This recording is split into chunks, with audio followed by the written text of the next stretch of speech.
Yo, welcome back. Welcome back. Wow.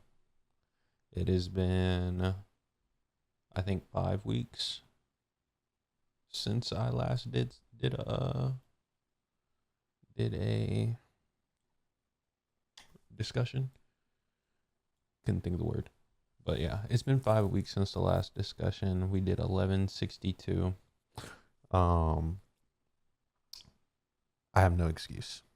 Honestly speaking, only thing I've really been busy with, I guess it's been 4 weeks. It's been 34 days. I'm looking at the upload. Um, One thing I've really done that, like, I would say made me not sit down and do a discussion was when Arc Raiders came out. I've been playing Arc Raiders like nonstop since it came out, but I think that's been like 2 weeks maybe. So, or no, yeah, I think it's been a little longer than that, maybe 3 weeks. So I mean, it kind of lines up. But I've just been on Arc Raiders nonstop. I'm thinking about streaming that on the Twitch channel, but I'm not really sure.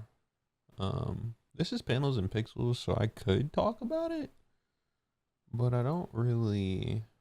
We have One Piece stuff to get to. You know what I'm saying? I like One Piece more. So, maybe if the Boruto discussion doesn't take a long time, I'll do a little talk in there. But we have a. I don't even know if I discussed the last Boruto chapter. Oh my goodness. Like, not the one that just came out last week, but the one before that. Did I discuss that one? I don't think I did. I did not. So yeah, I'm missing on two. Yeah, okay. So I don't know. We'll see if Arc Raiders gets its own thing. I'm seriously considering like just keeping Panels and Pixels just anime and manga. Um, I don't know. Thinking like rebrand, honestly, just because um just because I feel like the whole podcast thing is kind of played. Like I feel like a lot of people do it. So, yeah. Oh gosh, I was late on the 1160. Okay, whatever. Let's get to the topic at hand. So, what we're going to do here is I how I do this is I go through the chapter, I read it, I kind of note down things that I find interesting or like I think are good talking points.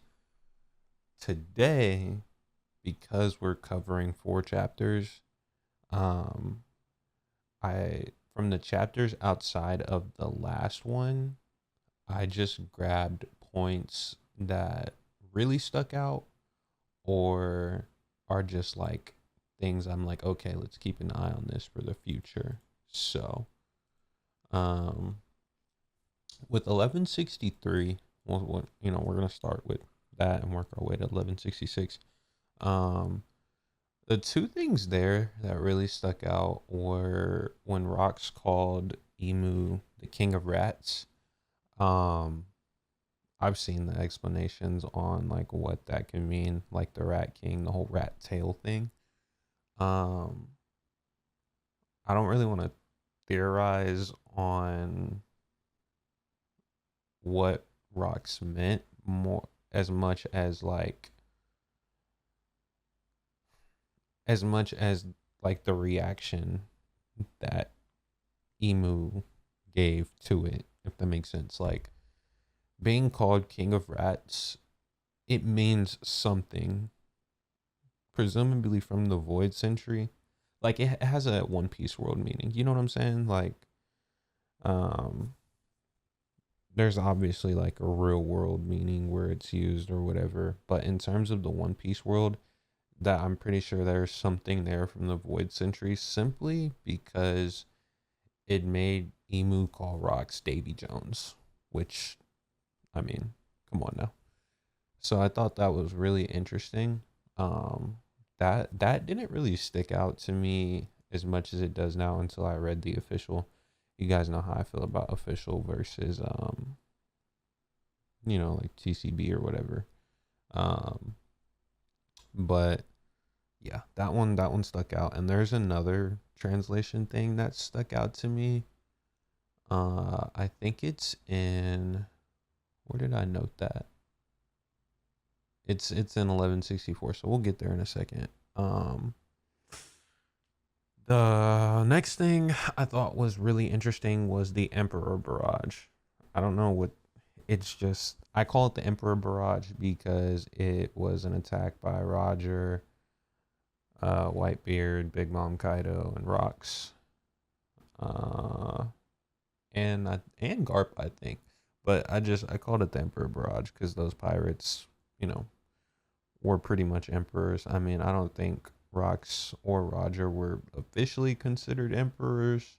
I'm not sure if that term was around, but if it was, they would have been emperors. They would have been Yonko. So that's kind of why I'm just calling it the Emperor Barrage. And then Garp, he's just there, +1. I just thought that was really interesting because Emu tanked that.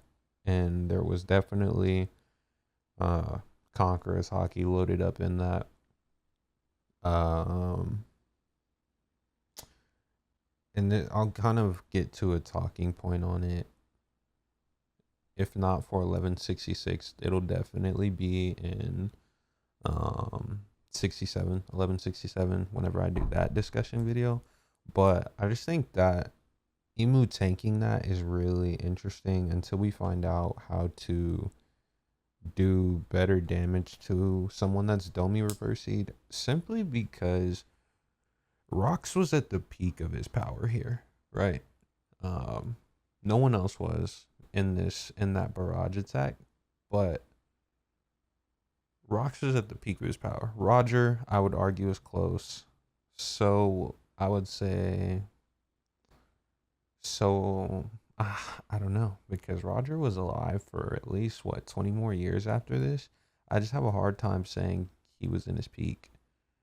Or maybe not 20 more years, but what is it? 13. So maybe.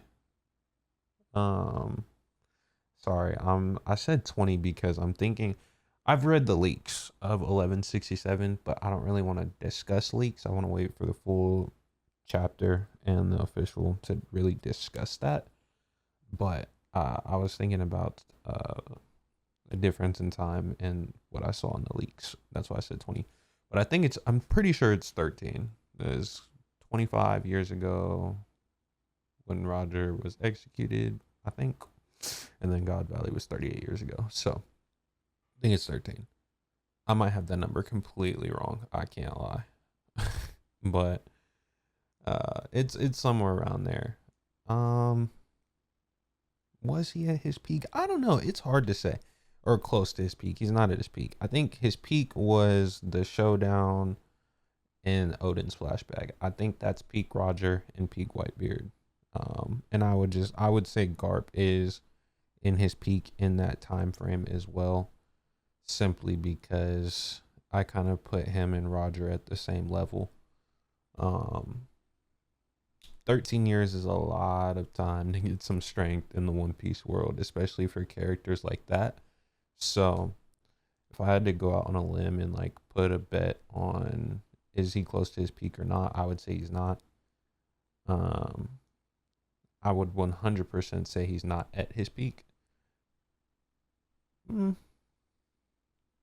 I don't know if I'd say he's close either. But all that to say, I just thought that was interesting because over 50% of those characters are close to their peak. Big Mom and Kaido, they're not there yet, but they're not scrubs either. I would put them commander level. In terms of if we had to, I'd put them Yonko commander level if we were putting them strength, now. But I wouldn't say they were even entry tier Yonko level right now. And maybe that's poop scaling by me. Maybe I need to sit down and think about that, but that's just on the fly.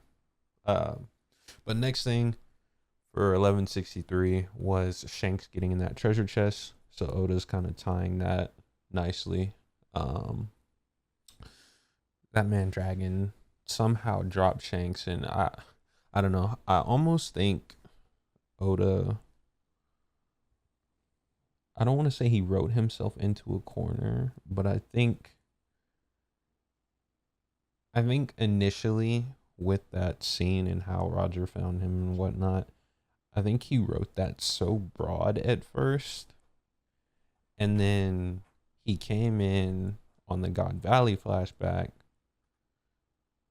and he ended up narrowing it too much. So it's like, oh crap, how does Shanks get in this treasure chest? That's just what it feels like, um, because it's like, how does Dragon lose him like that? I guess there's a lot going on, and he's being pulled by the magnet fruit, but I just don't. I don't know. I don't know. That's just very interesting to me. But Oda, he is wrapping that up, tying it in a nice little bow. So we'll see. We'll go from there. Um, Obviously we'll go from there. We'll get to that in a few chapters, but that was all I really thought from 1163. I don't have it pulled up, and I'm not going through it like I typically do. These are just like notes. So I only have 1166 pulled up, but I did read through it and take these notes. So that's what stuck out to me for that. Moving to 1164. Davy. Rock said Davy was king of the world, and Emu, the way Emu is like, he was not king, makes me feel like there was like some dispute there, like almost like who was the rightful ruler kind of thing. On some like Game of Thrones stuff, in a sense. Not saying like one is like a bastard child, or not even like, you know, not royal. I just think that whatever conflict happened, Davy was really supposed to be king, and then Emu and the allied powers or forces, whatever. Gosh, I'm not trying to make a real world reference. But the side that eventually became what is the world government now, I guess they're trying to erase that, or they felt justified. I don't know. I just thought that quote was really interesting. In the same vein that the King of Rats thing is, there's just the things that get these extreme reactions out of Emu are very interesting to me. So that's what I'm really getting at here. Let's see, what else do we have? We have, okay, the promise, the good googly moogly. What am I trying to say? The Davy promise and the Joy Boy promise, are they the same? Because we know they're not the same person now, right? But are they the same promise, or are these two different promises? And if they are, why do we have, I guess, three sides to this conflict? Not even saying like Davy and Joy Boy were against each other, but just like, what's going on? Like I said, I'm not so much theorizing on the promise itself right now. I just think it's one of those things, like, let's keep an eye on that. So okay, final point for 1164. What does the Davy clan know? Right? They seem to know more than your average person, or duh. But they seem to know more, like, than, like, I would say like Sengoku does now, right? Sengoku, there are characters I would venture to say know either what the One Piece is, or know a good chunk of the Void Century history, or just something in that vein that is like, you shouldn't really know this information kind of thing. I think Sengoku is one of those characters. Whitebeard was definitely one of those characters before he died. Um, but I think the scholars at O'Hara were characters that knew the history. Vegapunk, I would say, knows a good chunk of the history. I don't think he knows what the One Piece is, but I'm naming them to say I think the Davy clan knows more than those people. Like I think they might know the full history. Um, so it's really interesting. Um, the thing that is prompting this line of thinking is the dialogue by Eris when she says Rox looks just like dot dot dot. And I guess you could venture to say, did they see anybody that was Domi reversied? I don't think they did. So, and even if they did, I don't get that same vibe. Like, oh, you look just like them. Like, because she would have said it, Like, I think there's something there. Oh, his family. Okay. Did she see his family?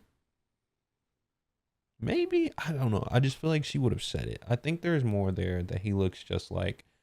But even if that is what she's trying to say, the fact that I don't know. Because I was about to say the fact that she knew he lost because he looks like that, but then again, his family lost, so they looked like that. I don't know.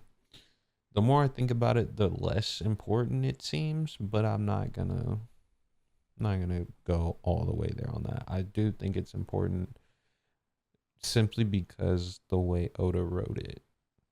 Like, I think there's more there. I really think if it was her saying he looks like his family, she would have said it.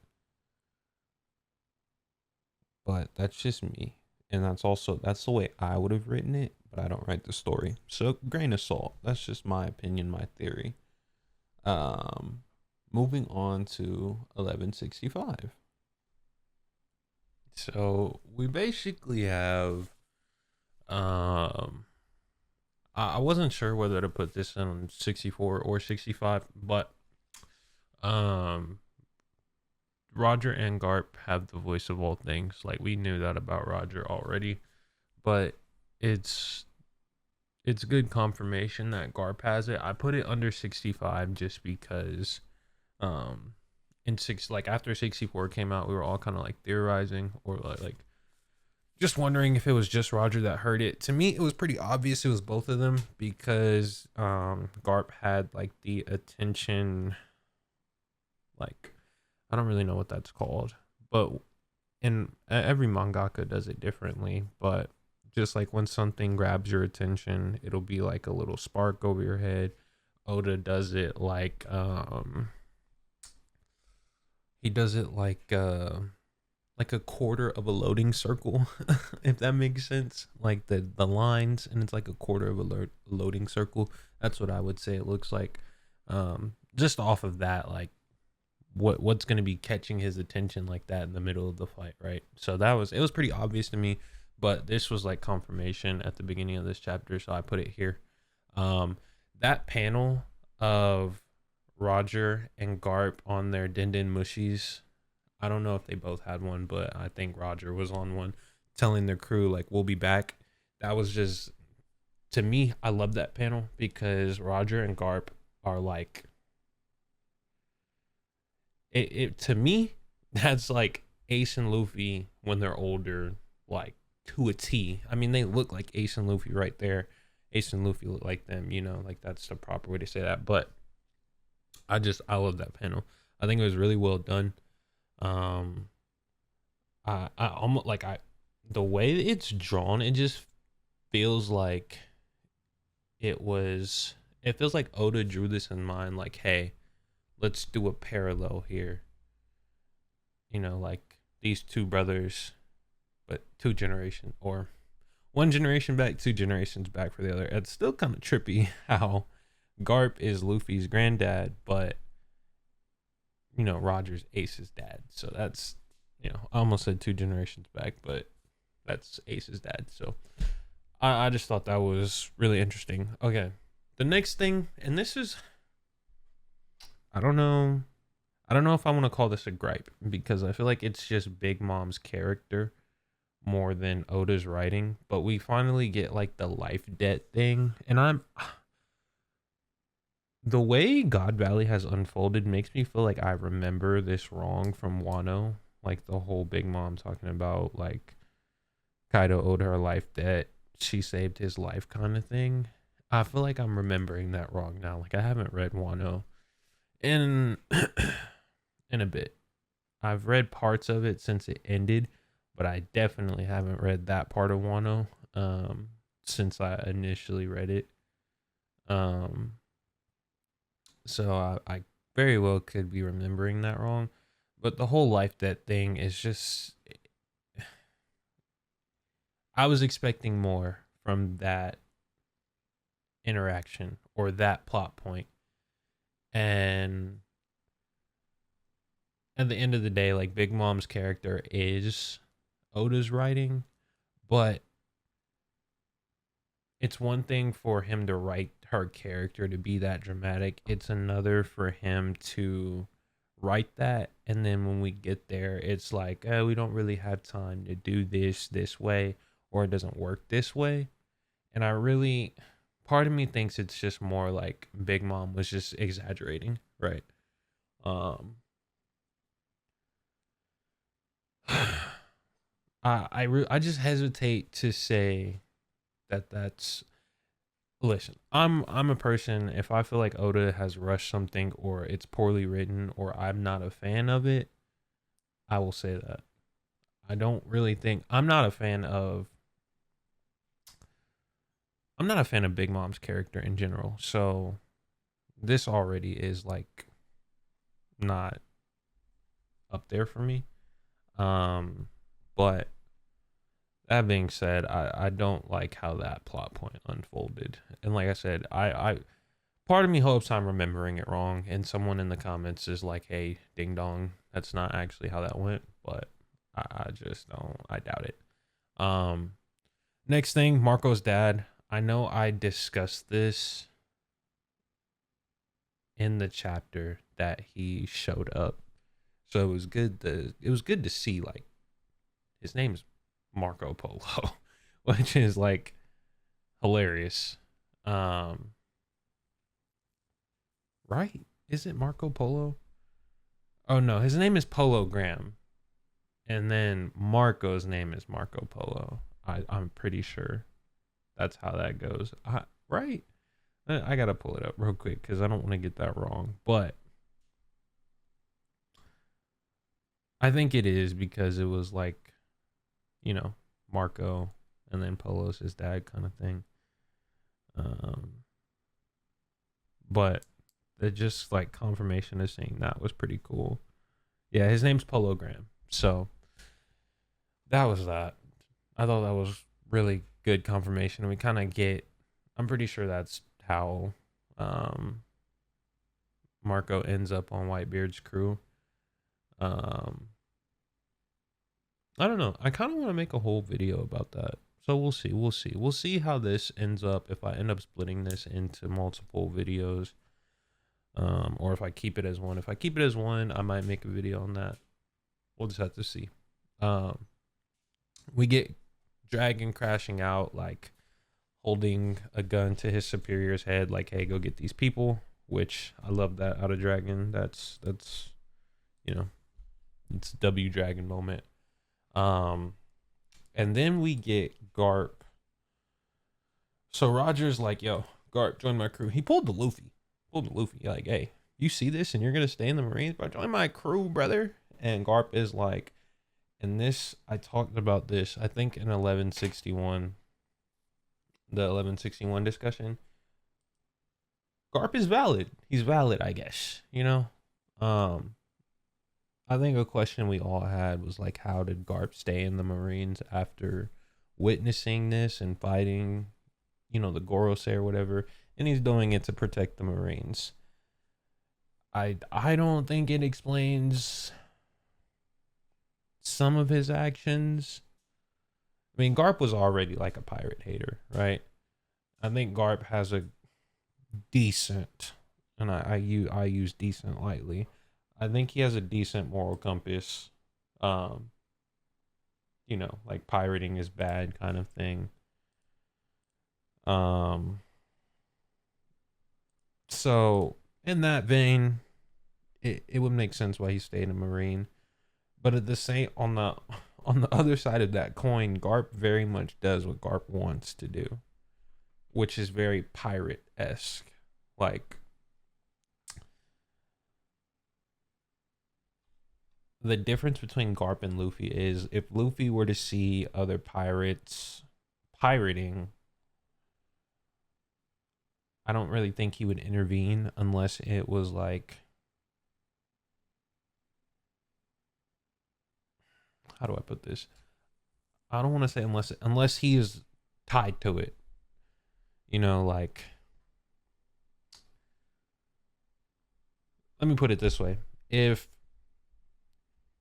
you know, uh if the red hair pirates show up on an island and take part in pirate activities, I don't think Luffy's gonna stop that, right? Would he if it was Blackbeard's crew? Yeah, but he doesn't like Blackbeard, right? That's already beef. Garp, on the other hand, if he sees pirates pirating, he's gonna interfere, right? That's just how I see it. And so I think Garp staying in the Marines makes sense from that standpoint. Like, Garp has the I'll do what I want aspect, of his personality, but it's not full pirate. Like he would still fight pirates, which I guess most pirates, if they see another ship out there, I guess they would fight, but I don't know. All I'm getting at is like Garp staying in the Marines, it makes more sense than it did before. Like, I can understand it now. Do I agree?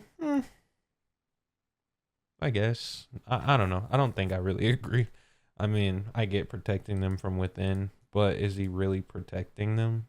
Like, questionable things have still gone down. Like, I don't know. I think his hands got tied, honestly. And I'll kind of discuss that in the net, like, when we get to 66. But I really do think his hands got tied. I think he had good intentions with staying in the Marines, but time passes us all, and we intend to do things. And I'm not saying he didn't protect the Marines. I don't know, because maybe his thing was to just protect the Marines and like pass off the baton of change to someone else, like changing things. But I'm not sure. I get the impression that he wanted to change something, but he didn't know how, didn't have the allies to, that kind of thing. I don't know, because him and Kuzan, granted Kuzan joined up with Blackbeard. Bro, it's I don't know. That's an interesting one. I don't know. I don't want to sort through that would deserve a video if there's anything. So maybe we'll do one on that. Sorry, that clicking is my camera. I'm like toying with it. Okay. So 1166. It opens up with Rocks laying there asking like, am I going to make it out of this place alive?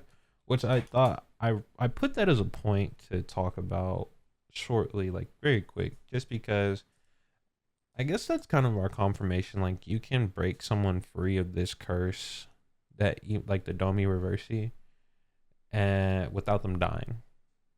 Which there's two sides to that. One, you have to be strong enough to survive, which Rocks clearly is, or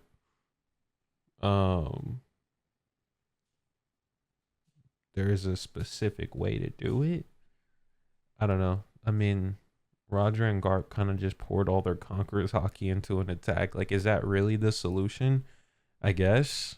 But it almost killed Rocks. The implication there is that if the God's Knights hadn't come right after that, he would have made it out because he thought like he was asking himself, "Am I gonna make it out?" And the only thing that made him go, "Oh, guess not," was the God's Knights showing up. Right?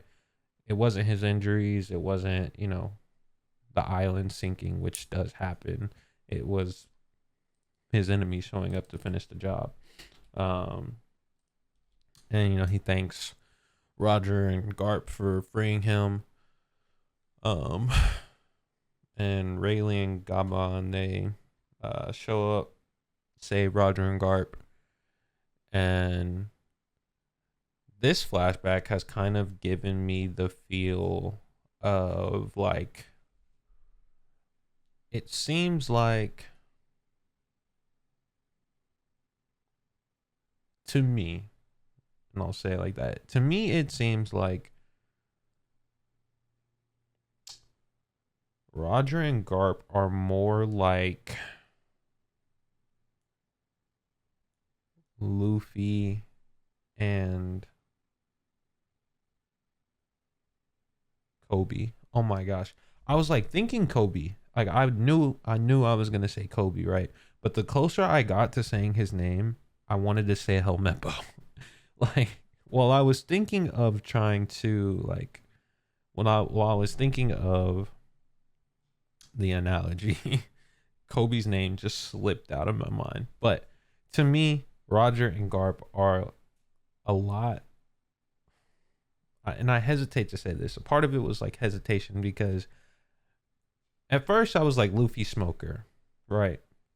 Like Garp is the Marine that chased after Roger. But seeing this, right, and just like how none of them really like despise each other. They're just kind of on different sides of the fence. Like they saved, um, the Roger pot, like Roger's wings, the wings of the pilot. They saved Garp. They didn't have to. If they were mortal enemies like that, they would have just left Garp to die. Um, but then in saying that, it's akin to Alabasta, where like Luffy had Zoro save Smoker, you know, um, so that would make me go, okay, Smoker, Luffy. I just The reason I say Kobe and Luffy is because Kobe and Luffy are genuinely friends, right? And I couldn't like this is an extreme example to use, but I couldn't see Luffy asking Smoker to raise his kid. You know what I'm saying? Like obviously they haven't interacted as much as Garp and Roger, and Luffy isn't as old. There's a bunch of factors into that scenario, but I could see Luffy entrusting something very important to him to Kobe, even though he is a Marine, right? Um, so that's kind of where I get that analogy from. Um, so that's that point, and I kind of wanted to touch on that. I didn't even write that down, but that's all like within 2 or 3 pages of each other. So I wanted to touch on that. Garling is a fraud. I'm gonna talk about Garling in the 1167 discussion, but yeah, he's a freaking fraud, bro. We get the Baby Shanks film Red scene. It's slightly retconned. Roger doesn't have the mustache. I think part of that was just at the time when Oda drew the pamphlet for film Red. I don't know if he had all the details of God Valley figured out. I think he was trying not to reveal too much and ended up just drawing Roger as we knew him. But we got the God Valley flashback from Kuma's perspective, and we saw like how young Roger looked then, and so I really just think that was, it is a retcon technically. It's retroactive continuity. It goes against something that was previously established, which in this case would be his mustache, right? It was previously established that he had the mustache in the flashback, and now he doesn't.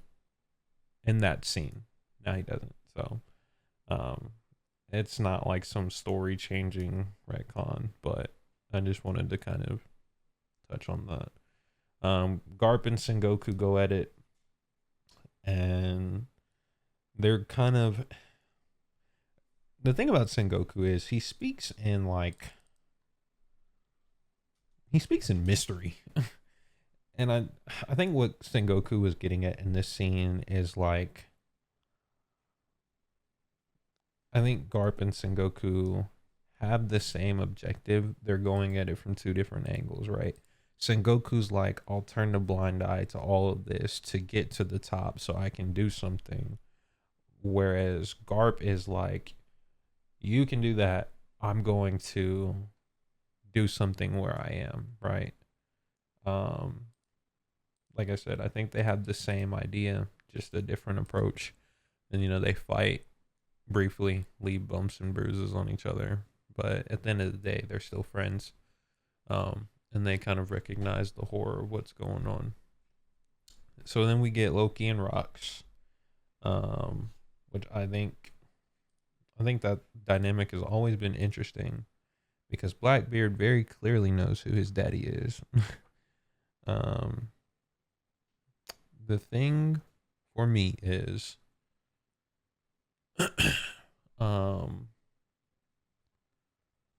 Luffy has already asked Loki to join his crew. Loki said no. The thing for me is, this is going to go one of two ways. It could go a third, fourth, or fifth, but just in terms of the point I'm trying to make, Luffy's either going to share his dream and Loki will change his mind, or them fighting alongside each other will make Loki change his mind, or Loki will join up with Blackbeard. Because just off of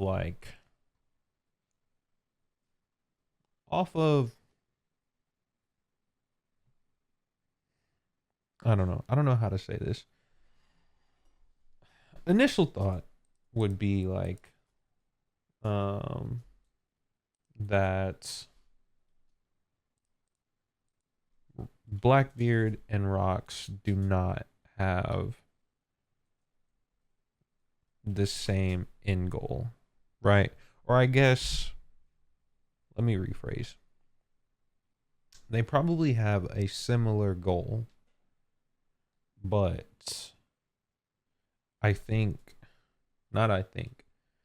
off of this flashback and what we've gotten to see from Rox, Blackbeard is so much more grimy than Rox, right? He's like a lot worse of a person. They're still pirates.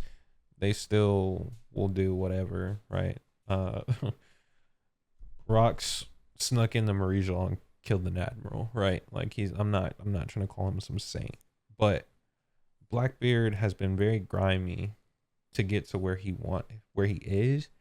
And Rox never really, like, from what we've seen in this flashback, he never really turned his back on anybody like that, right? And he never really, like, grimed or slimed anyone out. But I think Loki would kind of look past all that and look at the dream and potentially team up with Blackbeard. So that's something we got to keep our eye on. But after that, Rox is talking about the Galley Law, the giants, not Water 7. I might be saying that wrong, but it looks, so I'm just going to say it like that. I find it interesting that Rox claims the only one that can, like, wake them up or find them is Harold. I find that interesting. And like I said, I don't have a theory. I haven't really read anything. I haven't read One Piece discussions in a while. I've been outside of like my free hobby time where I've been playing Arc Raiders. I've just been busy and I haven't had time to like read outside of like, okay, let me sit down and read the One Piece chapter, right? Like I've been behind on Chainsaw Man. I didn't even read the Boruto chapter when it dropped. It took me like a day, which for me, I'm usually like sitting there refreshing at 10, right? When it drops. So that's the fact that I got to it the next day is, you know, big for me. I don't know. I'm just very curious as to why Harold is the, in Rox's word, the only one that can wake them up. Um, I thought Harold's guilt was expressed beautifully. Let's say it like that. Um, I like the confirmation that him and Rox were best friends, right? I think that's a true show of friendship. Um, I don't think Rox held any ill will towards Harold for not helping him. Um, you know, they both had different priorities. They have stuff that they're trying to do. And friends disagree, right? Friends disagree. They view things differently. But being able to like put those to the side and not make it like flush the entire friendship down the drain, that's real life, right? Like you're gonna, if you have a friend or even a best friend that you agree about every single thing on, or you never disagree or have an argument, I would hesitate to call that a real friend. I would almost call that a yes man on either side. Either you're a yes man or they're a yes man. Um and so I just like the way Oda is telling that, right? And it's not like Carl didn't want to help, right? He just had something he felt needed more priority. And in seeing that his best friend was killed because he didn't help, he's like losing his mind. It is like driving him crazy. And it drove him so crazy that he was beating people senseless even after they were unconscious. You know, obviously giants who were doing something bad, but he had so much pent up anger. It led him to be at Marine HQ. I'm skipping forward in my talking points, but he goes to Marine HQ, I think is what it says, and he rips out his horns. Like we were like, what caused him to do that? And it was Rox dying. Essentially, like it's a domino effect.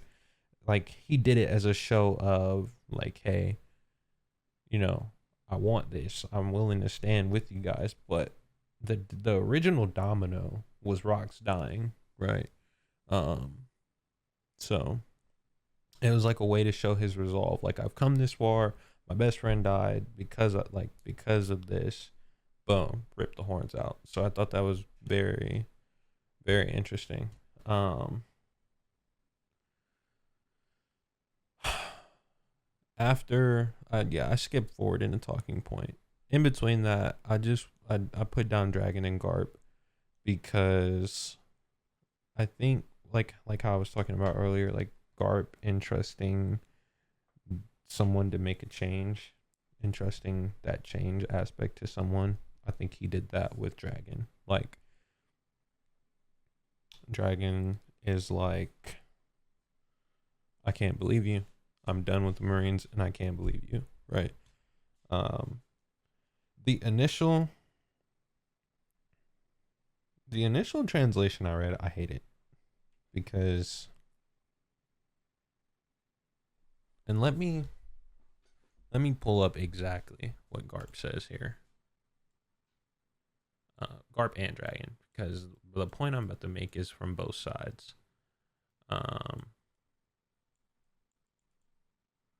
Let me see.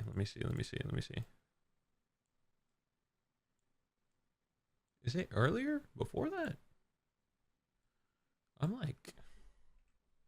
I'm skipping through this poorly. Um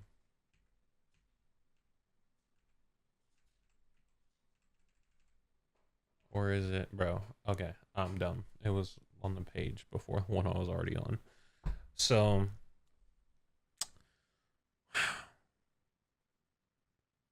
in the initial, I read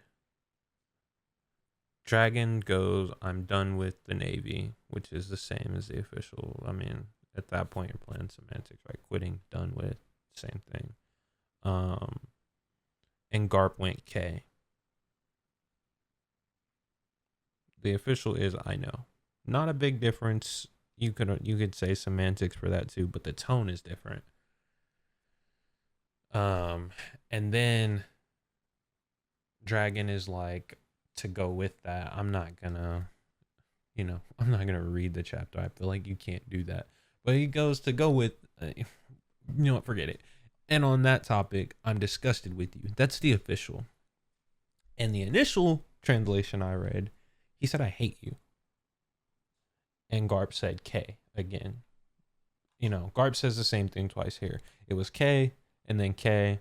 And the initial version that I read, fan translated, we'll call it that, because at the end of the day, it was a fan, TCB. And the official, it's I know, and then I know, ... I hate you and I'm disgusted with you are very different. They are very different. You can be disgusted with a loved one and still love them and rely on them, blah, blah, blah. It is very difficult, in my opinion, to say you hate somebody and entrust your child to them, because that's what ends up happening, right? Like, Dragon entrusts, we assume Dragon entrusts Luffy to Garp, right? So, just me again hating on the, on the TCB translations, bro. Man, I just don't like it. I know Japanese is very nuanced, but with something like that, you change the entire context of the scene, right? It's like I said, it's different with that first bubble, saying I'm done with the Navy, or it was very similar to that, versus I'm quitting the Navy. It's the same thing. We're talking like wordplay here, like, but when you get to I'm disgusted with you versus I hate you, it's different. It changes the context of the scene. And so I didn't like that. Yeah, back to my talking points. I just had to, because I've said it before, I'm going to stay consistent when I see stuff like that. And I felt like it was good to talk about. And the last thing I want to touch on is Emu at the end of this chapter. So when I was writing down my points, I wrote this point, and then the more I thought about it, I was like, I don't know, actually. But I left it on there because I thought I could float it out there.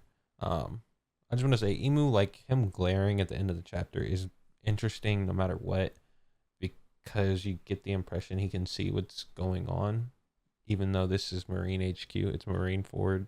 How it was pre-time skip when the arc Marine Ford happened, it's there. But so Emu somehow sees what's going on, so I think a Gorosei is there. I don't know, that one's a little iffy, unless Emu can just see the world. That's kind of OP though. But my talking point is the Domi Reversi. I wrote maybe part of the conditions, like, I don't think it's one singular condition. It could be, but I just don't think that. But I think, what if part of the condition is a desire for power? Like, that's real deep down in there. But then what made me think about, like, and go like, I don't know, actually, is one, I don't think how, I don't know. We'll have to see the scene when Harold dies. Harold. I'm going to say Harold. I want to say Harold, but I keep saying Harold. I need to see the scene when Harold dies. No silhouettes, no nothing. But I don't think he was Domi Reversi.